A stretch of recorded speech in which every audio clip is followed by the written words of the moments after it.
رجعنا لكم على قناة فيرست تي في. اليوم حلقة جديدة من برنامج طلع تربح. بالطبيعة في مدينة جديدة، مدينة حلق الواد، باش يكونوا معنا متبارين وعباد جدد وبالأخص فايزين جدد.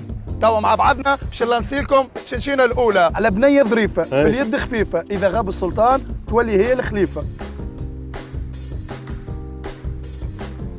نوارة. قهوة. أنت قلت القهوة ولا وحدك؟ لا بالحق وحدك يا سيدي، إجابة متاعك غالطة. شنو هو؟ لاليونس. قربت المسالحة. يا معلم غالط. امي الله يرحمها حكيت لي عليها. هاي على بنية ظريفة في اليد خفيفة، إذا غاب السلطان تولي هي شريف. تولي هي لا الخليفة. الخليفة ها. هي الحضرة بتاعتها تم به. هذه نذكرها. منين جبت المعلومة منين؟ من عند امي الله يرحمها.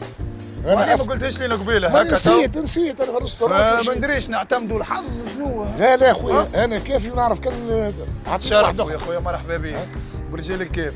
الإجابة متاعه صحيحة ولا غلط؟ فزت معانا بمبلغ مالي قيمته 50 دينار. بارك الله فيك. هاي من قناة فيرست تي في. مرحبا بكم سيدي هاني في مبروك الريستوران. عليك، ونسلموك المبلغ متاعك. حلك البوسطة. ما تدوخش ما تدوخش ما تدوخش ما تدوخش. صلي على النبي. ها حطي ريستوران تفضل. شفت محلاها؟ تقوم على الصباح. ها صلي على النبي. ان شاء الله ديما هكا منور. ان شاء الله ديما القناه هذه هي الاولى. بنية ظريفة في اليد خفيفة، إذا غاب السلطان تولي هي الخليفة، اللي هي الإجابة كانت حجرة التيمم. توا باش نتعداو لتشنشينة جديدة ومتبارين جدد.